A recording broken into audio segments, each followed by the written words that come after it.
Hello students, this is PK sir, your chemistry sir, welcoming you to the exercise solution of chapter 2 class 10th NCERT science. ठीक है, और ये है NCERT science का chemistry part फ़िलहाल हम ले रहे हैं, और उसमें भी जो रिसेंटली हमने चैप्टर 2 कंप्लीट किया है उसकी जो एक्सरसाइज हैं, अब जो एक्सरसाइज है उसमें दो टाइप की एक्सरसाइज है। Some exercise are given in the text book, means in between the chapter. ठीक है, और जो फाइनली जो चैप्टर के एंड पे जो एक्सरसाइज गिवन है उनकी भी हम अभी डिस्कशन करेंगे। ठीक है, तो चलिए स्टार्ट करते हैं।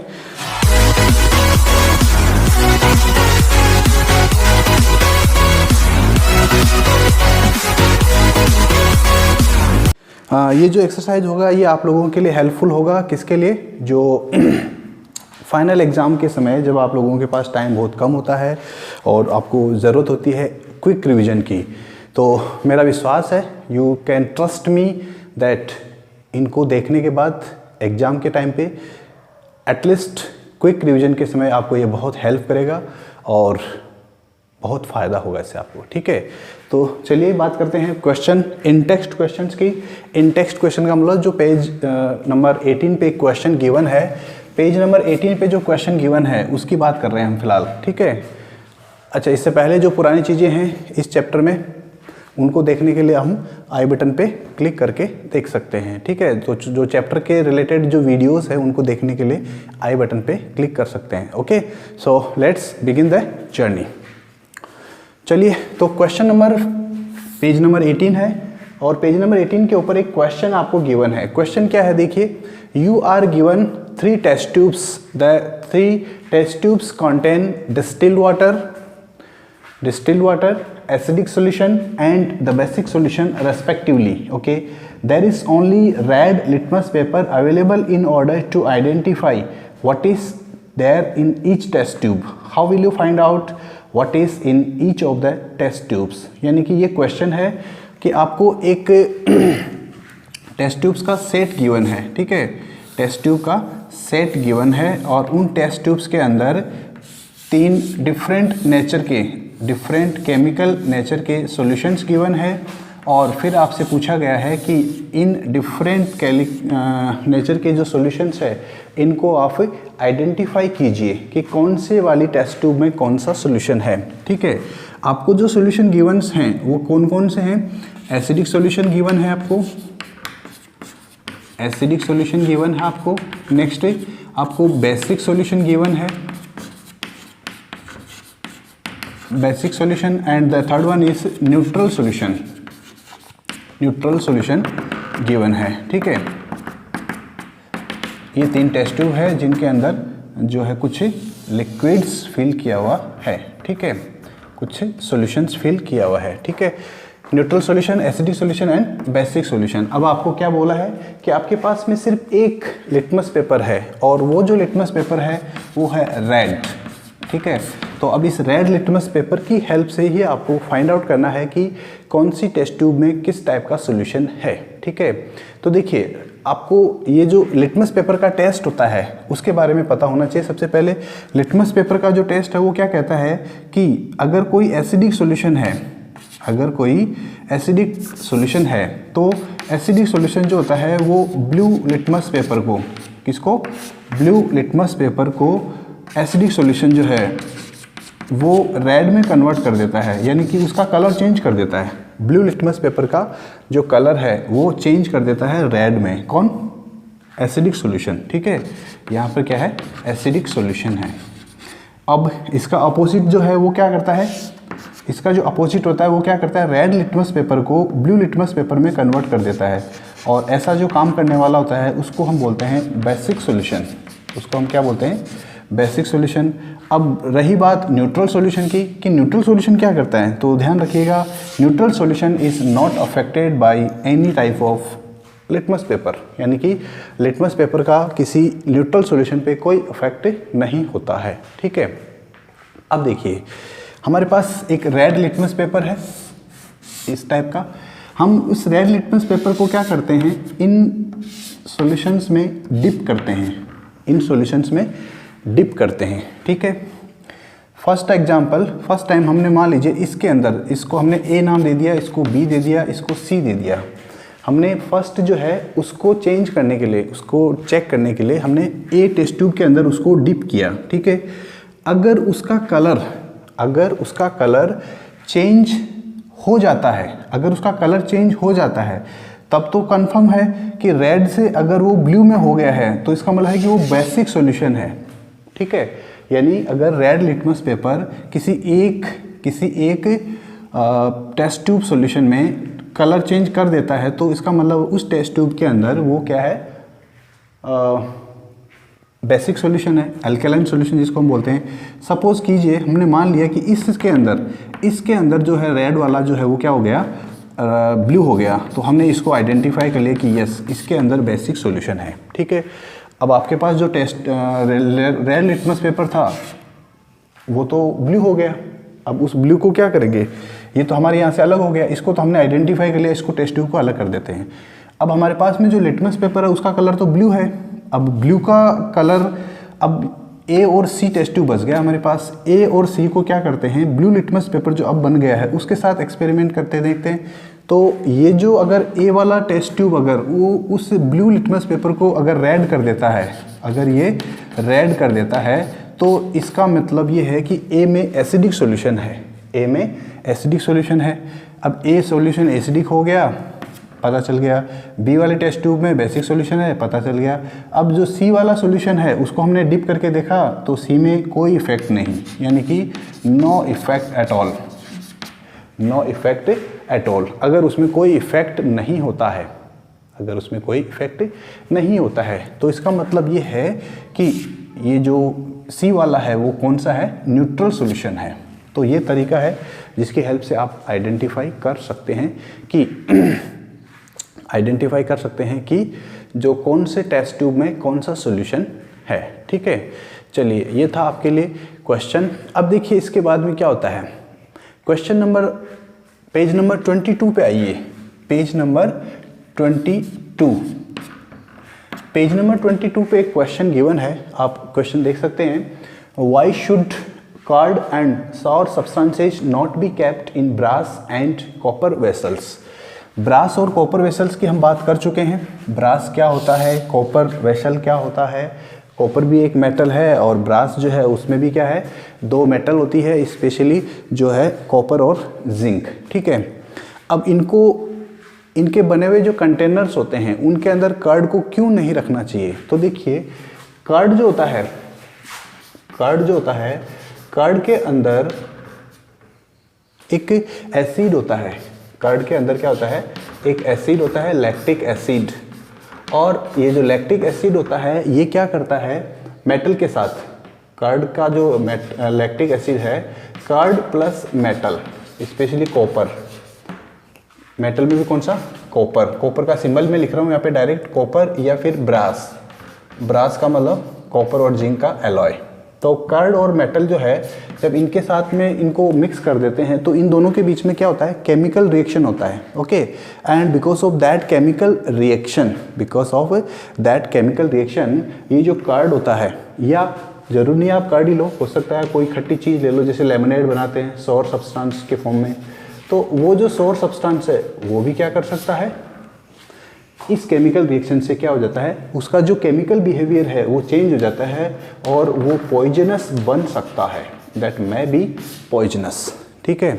तो इससे क्या होता है, जो खाने वाला पर्सन है, जो भी पर्सन जिसको खाने की इच्छा है उस फूड को, उसका हेल्थ जो है वो प्रॉब्लम कर सकता है, ठीक है। तो ये था क्वेश्चन नंबर, पेज नंबर 22 पे। पेज नंबर 22 पे एक और क्वेश्चन, सेकेंड क्वेश्चन देखिए क्या कहता है। ये क्वेश्चन नंबर 1 था, पेज नंबर 22 पे क्वेश्चन नंबर 2 क्या कहता है, देखिए which gas is liberated, which gas is usually liberated का मतलब रिलीज होना, when an acid reacts with a metal, यानी कि जब किसी मेटल की रिएक्शन किसी एसिड के साथ में होती है तो कौन सी गैस रिलीज होती है। Illustrate with an example, how will you test for the presence of this gas. इस गैस की प्रेजेंस के लिए आप कौन सा टेस्ट करेंगे, ठीक है। तो देखिए सबसे पहली बात तो ये है कि आपको पता होना चाहिए कि मेटल का जो metal plus acid, metal plus acid, जब मेटल की रिएक्शन एसिड के साथ होती है तो उस मेटल का सॉल्ट बनता है, मेटल का सॉल्ट बनता है, ये तो हमने पता है, हमने डिस्कस भी किया है इसके बारे में। और इसके साथ में हाइड्रोजन गैस रिलीज होती है, इसके साथ में हाइड्रोजन गैस रिलीज होती है। अब क्वेश्चन में ये भी पूछा है कि आपको ये भी बताना है कि इस गैस की प्रेजेंस को आप कैसे टेस्ट करेंगे। तो देखिए, जिस भी जगह पे आप ये एक्सपेरिमेंट कर रहे हैं, फॉर एग्जांपल अगर आप किसी टेस्ट ट्यूब में इसको एक्सपेरिमेंट कर रहे हैं तो क्या करते हैं हम कि वो जो टेस्ट ट्यूब है, वो जो टेस्ट ट्यूब है उस टेस्ट ट्यूब के पास में एक जलती हुई बर्निंग मैच स्टिक जो होती है वो लेके आते हैं, ठीक है, बर्निंग मैच स्टिक जो होती है वो लेके आते हैं। तो जब उसमें से जो गैस निकलती है हाइड्रोजन गैस, ये वाली हाइड्रोजन गैस, तो ये क्या करती है, जो बर्निंग मैच स्टिक है उसके अंदर से कुछ फिजिंग जैसी साउंड आती है, कुछ पॉपअप साउंड प्रोड्यूस होती है, that is the presence of hydrogen gas, ठीक है।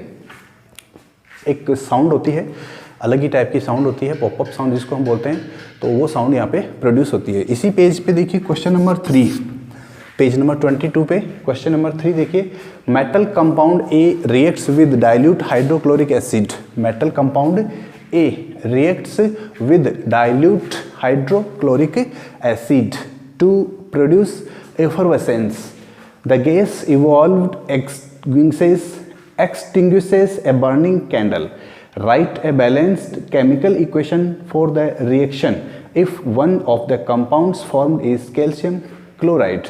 अच्छा क्वेश्चन है, इंपॉर्टेंट क्वेश्चन है, आपको इसको तैयार भी रखना है। एग्जाम के अंदर ऐसे क्वेश्चंस जो होते हैं, ऐसे क्वेश्चंस को ज़्यादा प्रेफरेंस दिया जाता है, ठीक है, तो आपको भी इसको ऐसे ही याद रखना है।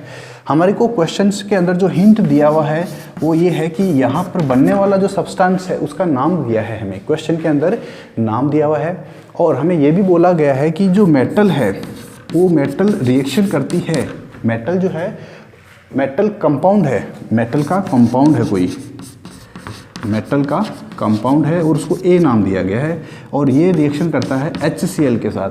HCl क्या है, डाइल्यूट है, हाइड्रोक्लोरिक एसिड है, उसके साथ में साउंड प्रोड्यूस करती है, एक साउंड प्रोड्यूस करती है। तो यहाँ पर एक गैस बनती है, यहाँ पर क्या बनती है, एक गैस बनती है, और ये जो गैस होती है ये बर्निंग कैंडल को बुझा देती है, यानी कि उसको ख़त्म कर देती है। तो इसका मतलब CO2 गैस ही है, हमें पता है CO2 गैस जो होती है वो जो है एक्सटिंग्विशर का काम करती है, गैस को जो है उसको आग फायर को बुझा देती है, ठीक है। जो बड़े बड़े सिलेंडर्स होते हैं एक्सटिंग्विशर्स के, उनमें भी CO2 गैस ही प्रोड्यूस होती है, और वो CO2 गैस जो होती है वही क्या कर देती है, उसको बुझा देती है, ठीक है। क्वेश्चन यहाँ तक तो ठीक है। अब ये कह रहा है क्वेश्चन में कि इस केमिकल रिएक्शन के लिए आप बताइए कि कौन सा तो ये कंपाउंड ये है, और पूरा केमिकल इक्वेशन भी लिख के बताइए। तो देखिए, हमेशा याद रखना, यहाँ पर कैल्शियम आ रहा है, ठीक है, और यहाँ पर CO2 गैस भी आ रही है, इसका मतलब ज़रूर कैल्शियम का ही कोई कार्बोनेट है, और कैल्शियम का कार्बोनेट है मतलब CaCO3, ये तो हो गया A। अभी तक इक्वेशन कंप्लीट नहीं हुआ है क्योंकि यहाँ पर ऑक्सीजन है, यहाँ पर हाइड्रोजन भी है, और इसमें कहीं हाइड्रोजन नहीं आ रहा राइट हैंड साइड में। तो क्या करेंगे हम, यहाँ पर एक वाटर मॉलिक्यूल को भी यहाँ पर प्रोड्यूस करके दिखाना है, ठीक है। इसको बैलेंस करने के लिए यहाँ पर क्या करना पड़ेगा, हाइड्रोजन के 2 मॉलिक्यूल्स लेने पड़ेंगे, सॉरी 2 एटम्स लेने पड़ेंगे। कैल्शियम 1 है यहाँ पे, 1 है यहाँ पे, कार्बन 1 है यहाँ पे भी, कार्बन 1 है, यहाँ ऑक्सीजन 3 है, यहाँ ऑक्सीजन तो 2 है, 1 यहाँ पे है, 3 हो गया। हाइड्रोजन यहाँ 2 है, यहाँ पे भी हाइड्रोजन 2 है, यहाँ क्लोरीन 1 है, यहाँ पे क्लोरीन तो 2 है, अच्छा यहाँ पे भी 2 है, यहाँ पे भी 2 है। Now it is a balanced chemical reaction, this is a balanced chemical reaction, okay. Now come to the page number 25, page number 25। चलिए क्वेश्चन नंबर, पेज नंबर 25 पे क्वेश्चन नंबर फर्स्ट देखिए क्या लिखा हुआ है। Why do HCl, HNO3 etcetera show acidic characters in aqueous solutions while solutions of compounds like alcohol and glucose do not show acidic character. Question number 1, page number 25 का question number 1 कहता है कि जो हाइड्रोक्लोरिक एसिड है, nitric acid है, ये सब जो है ये क्या करते हैं, एक्वस सॉल्यूशन के अंदर एसिडिक कैरेक्टर शो करते हैं, लेकिन अल्कोहल और ग्लूकोज जो होते हैं वो एसिडिक एसिडिक कैरेक्टर शो नहीं करते हैं। कारण बताइए, व्हाट इज़ द रीज़न? तो देखिए, कोई भी सॉल्यूशन या कोई भी सब्सटेंस एसिडिक कैरेक्टर कब शो करेगा? जब वो सब्सटेंस वाटर में डिजोल्व होने पर, when that substance is dissolve in water, और जब डिजोल्यूशन होने के बाद में अगर वो सॉल्यूशन या वो सब्सटेंस हाइड्रोजन आयन प्रोड्यूस करता है, तो अगर हाइड्रोजन आयन प्रोड्यूस करता है तो वो जो सॉल्यूशन है वो एसिडिक होगा। करेक्ट? ये तो हो गया इसका मेन जो है कॉन्सेप्ट वो है। ठीक है, अब सभी के सभी सब्सटेंसेज जिनके पास हाइड्रोजन होता है वो ज़रूरी नहीं है कि वो HNO3 है, आपका HCl है, और आपको इस पे एग्जाम में क्या दिया हुआ है क्वेश्चन में, C2H5OH, ये इथाइल अल्कोहल का फॉर्मूला होता है। ठीक है, और एक और गिवन है आपको ग्लूकोज का जो फॉर्मूला होता है C6H12O6 होता है। ये 4 सब्सटेंस की बात कर रहा है। ठीक है, अब ये बोलता है कि ये एसिडिक नेचर शो करता है, ये दोनों तो एसिडिक नेचर शो करता है, लेकिन ये दोनों शो नहीं करता है। क्यों नहीं करता है? ये इसलिए करता है क्योंकि यहाँ पर ये जो H है ये H+ की फॉर्म में बाहर निकल सकता है, यहाँ पर ये जो H है ये भी H+ की फॉर्म में बाहर निकल सकता है, लेकिन यहाँ पर ये वाला H और ये वाला H या इस हाइड्रोजन के पास ऐसी कैपेसिटी नहीं होती है कि वो यहाँ से H निकल जाए, इसलिए यहाँ पर H+ आयन प्रोड्यूस नहीं कर सकता, ये H+ आयन प्रोड्यूस नहीं कर सकता। ठीक है, और यहाँ पर H+ आयन प्रोड्यूस नहीं कर सकता, इसलिए ये लोग जो हैं ये क्या है, एसिडिक नेचर शो नहीं करते हैं। क्यों? क्योंकि यहाँ पर जो हाइड्रोजन होता है वो हाइड्रोजन आयन की फॉर्म में प्रेजेंट नहीं हो सकता। करेक्ट? इसका स्ट्रक्चर जो है वो इसको अलाउ नहीं करता है कि यहाँ से हाइड्रोजन बाहर निकल जाए। ठीक है, तो ये है इसका ऑप्शन आंसर है। इसी पेज नंबर 25 पे क्वेश्चन नंबर 2 देखिए आप। क्वेश्चन नंबर 2 क्या कहता है? Why does an aqueous solution of N acid conduct electricity, यानी किसी एसिड का जो एक्वस सॉल्यूशन होता है वो इलेक्ट्रिसिटी फ्लो क्यों करता है? एक अच्छा क्वेश्चन है। देखिए, इलेक्ट्रिसिटी फ्लो करती है तो इलेक्ट्रिसिटी फ्लो करने के लिए 2 रीज़न होते हैं। इलेक्ट्रिसिटी का फ्लो 2 रीज़न की वजह से होता है। नंबर 1 होता है due to flow of electron, और दूसरा होता है ड्यू टू मूवमेंट, या फ्लो बोल सकते हो, due to movement of ion. ठीक है, अब हम बात कर रहे हैं एक्वस सॉल्यूशन ऑफ एसिड के पास में क्या होता है, H+ आयन होता है। अगर एसिड है तो वो वाटर में डिजोल्व करने पर H+ आयन प्रोवाइड करेगा, और ये जो H+ आयन है यही तो क्या है, मूवमेंट। जब इस H+ आयन का मूवमेंट होता है, तो ये H+ आयन जो होता है वो क्या करता है, इलेक्ट्रिसिटी का फ्लो करता है। और जो मेटल्स होते हैं, ये जो काम होता है ये किस में होता है, मेटल्स में। जैसे आप लोगों ने देखा होगा, कॉपर का वायर देखा होगा, एल्यूमिनियम का वायर देखा होगा, या जितने भी जो मेटेलिक वायर्स होते हैं सभी में इलेक्ट्रिसिटी का फ्लो होता है। That is because of flow of electron. ठीक है, चलिए नेक्स्ट क्वेश्चन देखिए इसी पेज पे, क्वेश्चन नंबर 3, 25 के बाद page number 25, question number 3। Question number 3 देखिए क्या कहता है, why does dry HCl gas not change the colour of the dry litmus paper.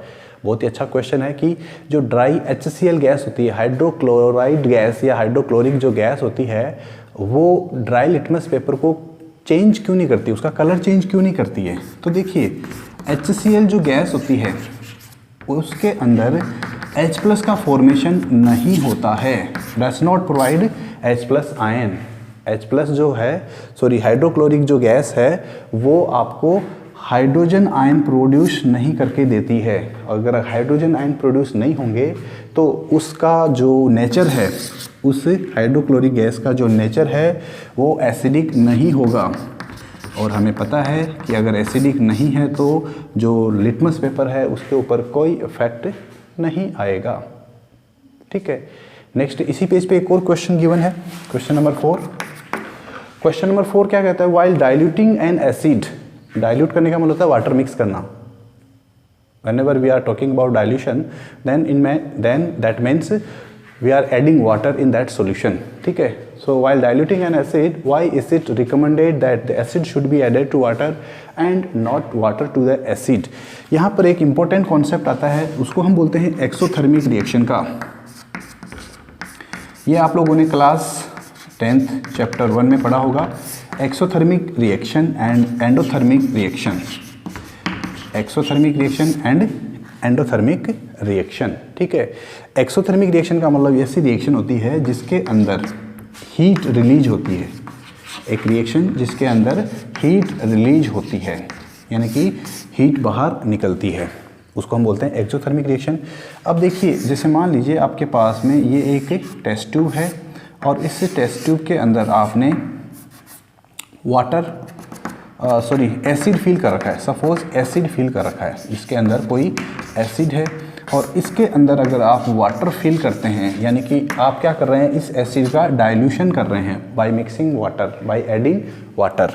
तो जब आप इसमें वाटर ऐड करेंगे तो क्या होता है, वाटर का रिएक्शन एसिड के साथ, एसिड और वाटर का जो रिएक्शन होता है वो एक्सोथर्मिक रिएक्शन होता है, that is an exothermic reaction. Exothermic reaction होगा तो क्या होगा, यहाँ पर बहुत ज़्यादा हीट प्रोड्यूस होगी, बहुत ज़्यादा हीट प्रोड्यूस होगी तो क्या होगा, ये जो एसिड जो इस कंटेनर में है, उस कंटेनर में ये जो एसिड है वो स्प्लैश कर सकता है। स्प्लैश करने का मतलब क्या होता है, उछल के बाहर आ सकता है, और अगर उछल के बाहर आ गया एसिड, आपकी बॉडी पार्ट पे गिर गया या आपके कपड़ों पे गिर गया या आपके चेहरे पे गिर गया तो प्रॉब्लम हो जाएगी।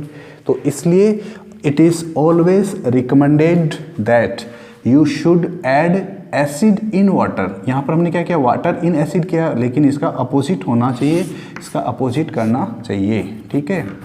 ऐसा क्यों, मतलब हम क्या करना चाहिए, हमें एसिड को मिलाना चाहिए वाटर में, तो उससे क्या होगा, अगर स्प्लैश भी करेगा यानी कि बाहर भी निकलेगा तो उसमें क्या निकलेगा, वाटर ही निकलेगा, और वाटर से हमें कोई ज़्यादा दिक्कत होती नहीं है।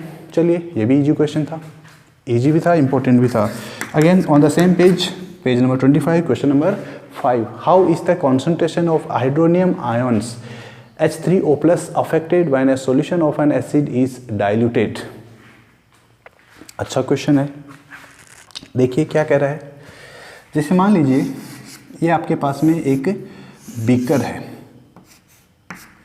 ये आपके पास में एक बीकर है और इस बीकर के अंदर आपके पास में एक सॉल्यूशन है और उस सॉल्यूशन की कैपेसिटी है 5 लीटर। इस बीकर की कैपेसिटी है 5 लीटर, या इसके अंदर हमने 5 लीटर सॉल्यूशन फिल कर रखा है, और इसके अंदर मान लीजिए इसके अंदर हाइड्रोजन आयन्स की जो कॉन्सेंट्रेशन है, हाइड्रोजन आयन्स की जो कॉन्सेंट्रेशन है वो मान लेते हैं 1 मोल है, 1 मोल पर लीटर, 1 मोल पर लीटर, ये इसकी कॉन्सेंट्रेशन है, ठीक है।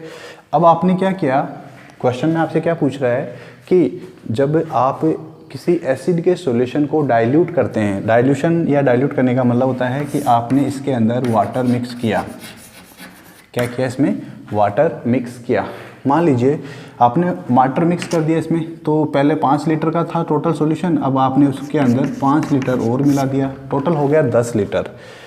और इसके अंदर पहले से जो H+ आयन की कॉन्सेंट्रेशन है वो तो पहले के जितनी ही है, तो जो वॉल्यूम जो आपने वाटर मिक्स किया, आपने जो वाटर मिक्स किया, तो वाटर मिक्स करने के बाद में भी H+ आयन की जो कॉन्सेंट्रेशन है, H+ आयन की जो कॉन्सेंट्रेशन है वो उस सॉल्यूशन के फिक्स्ड वॉल्यूम के अंदर जो पहले थी उससे अब क्या हो गई है, वो कम हो गई है, ठीक है।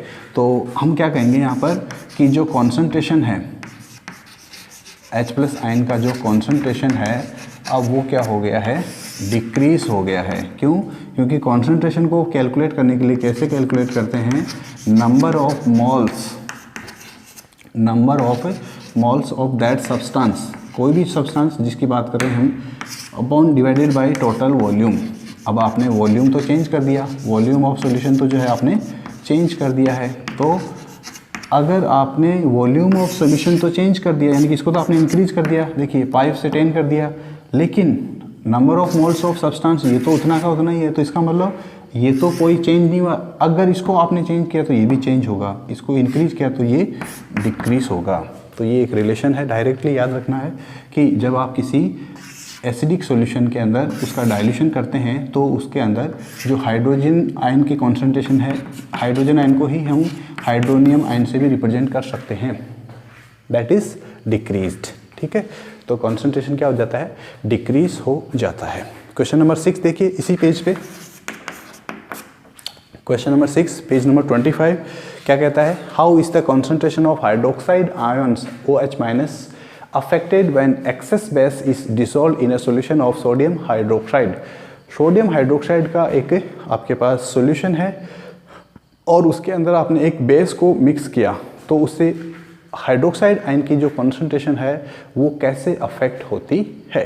तो सिंपल सा आंसर है कि जैसे ही आपने किसी NaOH के सॉल्यूशन को, हम जब NaOH के सॉल्यूशन को मिक्स करते हैं वाटर में मिक्स करते हैं, तो ये जो NaH का जो सॉल्यूशन है ये क्या होता है, अपने आयंस में डिवाइड हो जाता है, डिसोशिएट हो जाता है, यानी NaOH का जो सॉल्यूशन है वो आपको OH माइनस आयन देगा। ओके, कोई बात नहीं, यहाँ तक तो ठीक है। तो जब बेस को हम सोडियम हाइड्रोक्साइड के सॉल्यूशन में मिक्स करते हैं, डिजोल्व करते हैं, तो वहाँ पर क्या होता है, हाइड्रोक्साइड आयन की जो कॉन्सेंट्रेशन है, क्वांटिटी है, वो क्या होती है, इंक्रीज होती है। और लेकिन एक सर्टेन पॉइंट पर ये सेचुरेशन के बाद में क्या होता है, यहाँ पर एक सेचुरेशन के बाद में हाइड्रोक्साइड आयन की कॉन्सेंट्रेशन जो है वो अफेक्ट नहीं होती है। मतलब ऐसा क्यों होता है, सेचुरेशन क्यों आएगा, क्योंकि जो NaOH है, NaOH उसका जो डिसोसिएशन है वो एक लिमिट तक ही होगा, एक लिमिट के बाद में NaOH का डिसोसिएशन नहीं होगा। जब NaOH का डिसोसिएशन नहीं होगा तो OH आयन की जो फिर कॉन्सेंट्रेशन जो थी वो क्या हो जाएगी, कांस्टेंट हो जाएगी उस लेवल पे जाने के बाद। Come to the page number 33। Page number 33 पे एक क्वेश्चन है, you have two solutions, solution A and B। The pH of solution A is 6 and the pH of solution B is 8. Which solution has more hydrogen ion concentration? Which of this is acidic and which one is basic? बहुत ही अच्छा question है, तो बात करते हैं इस question की डिटेल से। Question number 1 page number 33, page number 33 पे क्वेश्चन नंबर 1 क्या कहता है कि आपके पास दो सॉल्यूशन है, solution A and solution B। ठीक है, बोलता है कि सॉल्यूशन जो 1 है उसकी pH, सॉल्यूशन जो 1 है उसकी pH 6 है और जो सॉल्यूशन B है उसकी pH 8 है। ठीक है, यहाँ तक कोई दिक्कत नहीं। कहता है कि कौन सा सॉल्यूशन है जिसके अंदर हाइड्रोजन आयंस की कॉन्सेंट्रेशन ज़्यादा है, कौन सा सॉल्यूशन एसिडिक है, कौन सा सॉल्यूशन बेसिक है। एसिडिक और बेसिक में तो हम डायरेक्टली बता सकते हैं, यहीं से pH को देख के ही बता सकते हैं। क्यों, क्योंकि हमने पढ़ा है pH स्केल,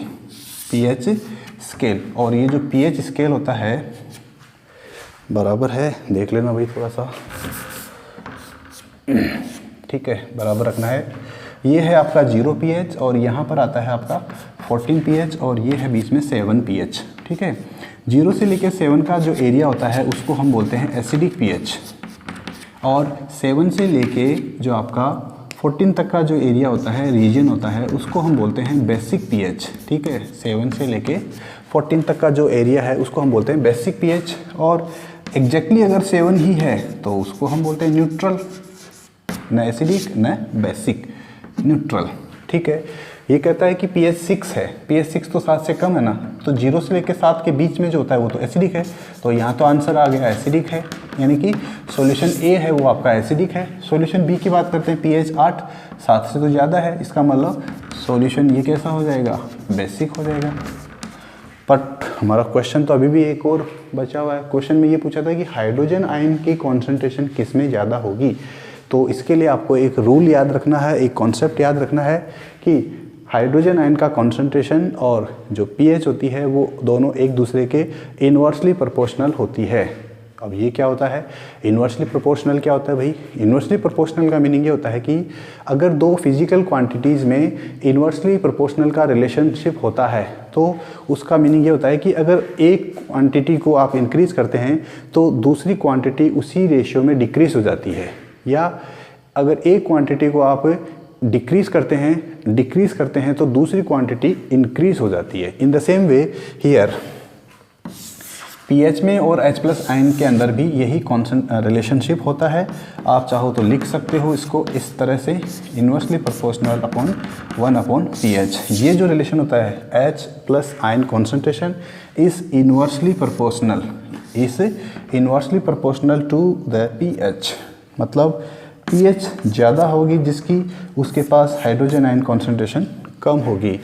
अब ये 6 है, ये 8 है, पीएच ज़्यादा ये है, तो इसका मतलब इसकी H प्लस आयन कॉन्सेंट्रेशन कम होगी। तो यहाँ पर आप लिख सकते हैं कि H प्लस आयन यहाँ पर क्या होगा, लेस। और यहाँ पे आपको ऑटोमेटिकली आंसर आ जाएगा कि ये क्या होगा, मोर। तो सॉल्यूशन ए जो है उसको एसिडिक नेचर होगा, उसकी H प्लस आयन कॉन्सेंट्रेशन ज़्यादा होगी। सॉल्यूशन बी जो है उसकी पीएच ज़्यादा है, उसको बेसिक नेचर बोलेंगे, और उसके पास H प्लस आयन कॉन्सेंट्रेशन क्या होगी, कम होगी। ठीक है, क्वेश्चन नंबर 2 देखिए इसी पेज नंबर पे, page number 33, question number 2। Question number 2 क्या कहता है, what effect does the concentration of H plus ion have on nature of the solution. यानी कि H प्लस आयन का जो इफेक्ट होता है किसी सॉल्यूशन की नेचर पे, वो कैसे होता है। तो इसका सिंपल सा लॉजिक है, अगर किसी सॉल्यूशन के अंदर H प्लस आयन प्रेजेंट है, any solution containing H plus ion, solution containing H plus ion, तो इसका मतलब ये है कि वो जो सॉल्यूशन है वो उसकी नेचर को डिसाइड करेगा, यानी कि वो एसिडिक बताएगा उसकी नेचर को। ठीक है, H प्लस आयन। अब H प्लस आयन की कॉन्सेंट्रेशन अगर इंक्रीज हो जाती है तो एसिडिक सॉल्यूशन ज़्यादा हो जाएगा। मतलब वही H प्लस आयन अगर ज़्यादा होगा, H प्लस आयन ज़्यादा होगा, अगर ये ज़्यादा है तो ये कम होगा। तो H प्लस आयन ज़्यादा होने पर क्या होगा, pH कम होगा। और अगर हमें pH कम जाते हैं, pH कम का मतलब तो क्या होता है, 7 से 0 की तरफ जा रहे हैं, तो यहाँ पर एसिडिक कैरेक्टर इंक्रीज होगा, एसिडिक कैरेक्टर इंक्रीज होगा। ठीक है, अब इसका अपोजिट तो आप लिख ही लोगे, H प्लस अगर डिक्रीज होगा तो pH इंक्रीज होगा, pH इंक्रीज होगा तो एसिडिक कैरेक्टर क्या होगा, डिक्रीज होगा। ये तो आप लोग लिख ही लोगे, उम्मीद है। नेक्स्ट क्वेश्चन, क्वेश्चन नंबर इसी पेज पे, question number 3, question number 3 page number 33 पे, do basic solutions also have H plus ion concentration, H plus ions, if yes then why are these basics. Question बहुत ही अच्छा question है कि क्या basic solutions जो होते हैं उनके पास भी H प्लस आयन्स होते हैं, और अगर होते हैं तो वो बेसिक क्यों होते हैं। तो देखिए, बेसिक सॉल्यूशंस जो होते हैं उनके पास H प्लस आयन्स होते हैं, बिल्कुल होते हैं, बट जो हाइड्रोक्साइड आयन्स होते हैं वो ज़्यादा होते हैं। मतलब दो कहानियाँ हैं, 2 आयन्स की कहानी है ये। This story is related with 2 ions, H plus ion और OH माइनस आयन। ठीक है, अब इन दोनों में से जो ज़्यादा होगा वही क्या करेगा, इफेक्ट को शो करेगा। ठीक है, अब जो पहली बात सॉल्यूशन की बात कर रहा है, सॉल्यूशन का मतलब किसका सॉल्यूशन, वाटर का सॉल्यूशन। और अगर वाटर का सॉल्यूशन या एक्वस सॉल्यूशन है तो वहाँ पर H प्लस आयन भी होंगे। लेकिन कह रहा है कि बेसिक सॉल्यूशन है, बेसिक सॉल्यूशन का मतलब है कि उस वाटर के अंदर बेस मिक्स किया हुआ है, और बेस जो होते हैं वो OH आयन प्रोवाइड करते हैं वाटर में जनरली। ठीक है, अब हाइड्रोक्साइल आयन जो होते हैं वो क्या करते हैं, अगर इनकी कॉन्सेंट्रेशन ज़्यादा है, इनकी कॉन्सेंट्रेशन ज़्यादा है, तो वो क्या कर देते हैं, जो H प्लस आयन होते हैं उनको ख़त्म कर देते हैं, उनको कम कर देते हैं, क्योंकि इनका रिएक्शन हो जाता है आपस में। H प्लस आयन अगर कम हो जाएगा तो H प्लस आयन कम होगा, तो रिलेशन तो हमारा यही है, H प्लस आयन अगर कम तो pH ज़्यादा हो जाएगा, और अगर pH ज़्यादा हो जाता है, 7 से ज़्यादा हो जाता है, तो उसको हम बोल देते हैं बेसिक नेचर, बेसिक नेचर। तो आपको आंसर कैसे लिखना है, तो आंसर कैसे लिखेंगे क्वेश्चन नंबर 3 का, कि क्या क्वेश्चन क्या था कि क्या बेसिक सॉल्यूशंस के पास में भी H प्लस आयन होते हैं, अगर होते हैं तो ये बेसिक क्यों होते हैं। तो क्वेश्चन का आंसर ये होगा कि yes, basic solutions also has H plus ions, but hydroxide ions present in basic solution are more in basic solution, ठीक है। और ये ज़्यादा होते हैं OH minus ion, that is why ये जो एसिड होते हैं, सॉरी ये जो OH माइनस आयन होते हैं, ये क्या कर देते हैं, उस सॉल्यूशन को बेसिक नेचर प्रोवाइड करते हैं। क्वेश्चन नंबर 4 इसी पेज नंबर पे, क्वेश्चन नंबर 4 रीड कीजिए। Under what soil condition do you think a farmer would treat the soil of his fields with quicklime, slackline और chalk? 3 चीज़ें बताई है आपको। एक है आपका क्विकलाइम। क्विकलाइम का फॉर्मूला आपको पता होना चाहिए क्योंकि इम्पोर्टेंट है, क्लास 10th में आप लोगों को बहुत ही यूज़फुल है क्विकलाइम। और एक है आपका स्लैक्ड लाइम, और थर्ड है आपका चॉक। अब क्वेश्चन जो है वो यही कह रहा है कि ये तीनों ही जो है इनका फॉर्मूला देखिए, क्विक लाइम का फॉर्मूला होता है कैल्शियम ऑक्साइड, स्लैक्ड लाइम का फॉर्मूला होता है calcium hydroxide that is CaOH whole twice, और चॉक जो होती है उसके अंदर हमने देखा था, हमने बताया था आपको कि कैल्शियम कार्बोनेट से बनी हुई होती है या उसमें कैल्शियम कार्बोनेट होता है। तीनों की ही नेचर कैसी है, बेसिक नेचर है। तीनों की कैसी नेचर होती है, बेसिक नेचर। अगर उस फार्मर की जो सॉइल है, if the soil is showing acidic behaviour, if the soil is showing acidic behaviour, then the nature, that acidic nature can be neutralized. The acidic nature can be neutralized with the help of any basic solution, and we have 3 options, we have 3 choices, which one is quicklime, slackline or chalk. So any of these can be used for this purpose, and in that way the problem of acidic soil can be solved. Okay, so this is the answer of this question. Next question is question number, now come to the page number 34 and 35. 34 and 35 इस page number के ऊपर कुछ questions है। First question जो कि बहुत ही easy question है आप लोगों के लिए, और ये हमने जो लास्ट क्लास थी हमारी उसमें डिस्कस भी किया था कि what is the common name of the compound CaOCl2। CaOCl2 इस कंपाउंड का कॉमन नेम क्या होता है? तो जनरली इस कंपाउंड को ब्लीचिंग पाउडर के नाम से बोला जाता है। Bleaching powder. अब मैं आप लोगों से क्वेश्चन पूछ रहा हूँ कि इसको केमिकली क्या बोलते हैं, मीन्स इसका केमिकल नाम क्या होगा।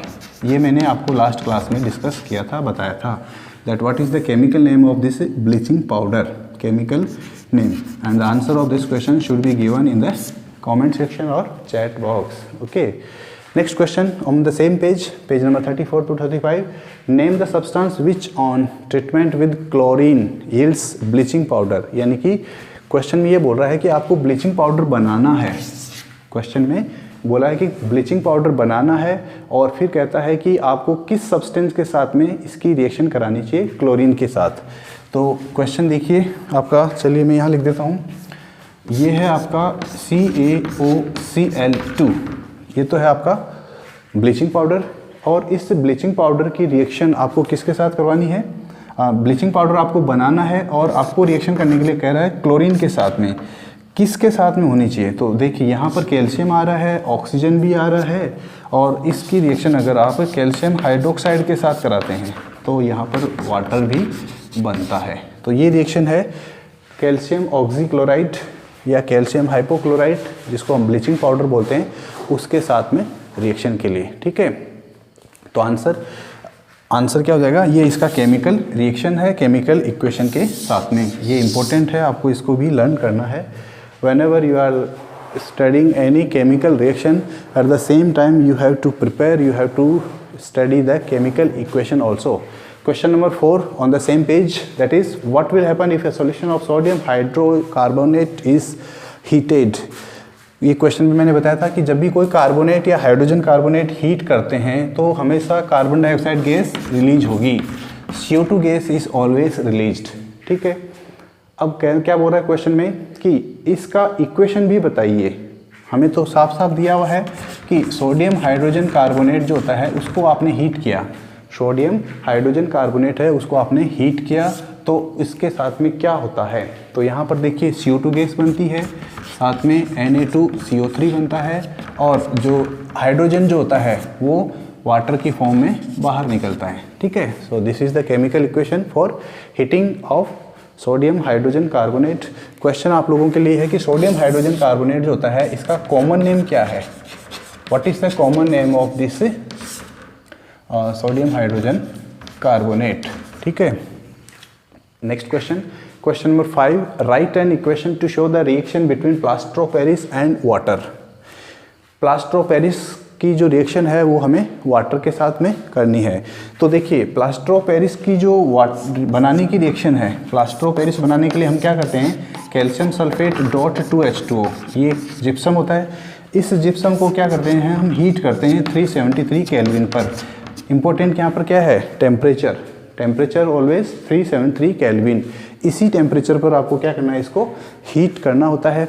और जब आप इस टेम्परेचर पर इसको आप हीट करते हैं तो क्या होता है, यहाँ से वाटर के मॉलिक्यूल्स में से हाफ मॉलिक्यूल्स बच जाता है कैल्शियम सल्फेट के साथ। ठीक है, हाफ H2O, और रिमेनिंग जो 3/2 H2 है वो यहाँ से रिलीज हो जाता है। ठीक है, ये जो सब्सटेंस बनता है calcium sulphate dot half H2O, calcium sulphate dot half H2O। ठीक है, इस calcium sulphate dot half H2O को मैं यहाँ लिख देता हूँ, calcium sulphate dot half H2O, इसको ही हम बोलते हैं POP, that is plaster of Paris. अब अपने को क्वेश्चन में क्या पूछा है कि प्लास्टर ऑफ पेरिस को जब आप वाटर के साथ में रिएक्शन कराते हैं तो क्या होता है, तो उसका केमिकल रिएक्शन बताना है। तो आपको कुछ नहीं करना, ये जो रिएक्शन में जो एरो है उसका डायरेक्शन चेंज कर देना है। Okay, so that is the reaction for formation of gypsum. Okay, next question, एक क्वेश्चन है, अच्छा ये आपके थे सभी क्वेश्चंस जो इन टेक्स्ट क्वेश्चंस थे। ठीक है, तो इन टेक्स्ट क्वेश्चंस जो जितने भी आपको मैंने सॉल्यूशन बताया है, जिनके सॉल्यूशन आपको बताया है, इन सभी क्वेश्चंस का आपको आपकी जो नोटबुक है उसके अंदर इनको नोट डाउन करना है सॉल्यूशंस को, और जो आपके सब्जेक्ट टीचर हैं उनको सबमिट करना है। ठीक है, तो मिलते हैं नेक्स्ट क्लास में एक्सरसाइज सॉल्यूशन के साथ में। ये तो था आपका इन टेक्स्ट क्वेश्चंस का सॉल्यूशन, और नेक्स्ट क्लास में हम मिलेंगे इन जो एक्सरसाइज सॉल्यूशंस है इस चैप्टर का उसके साथ में। Okay, so this is the end of the class for today, meeting you in the next class, till then take care and bye bye.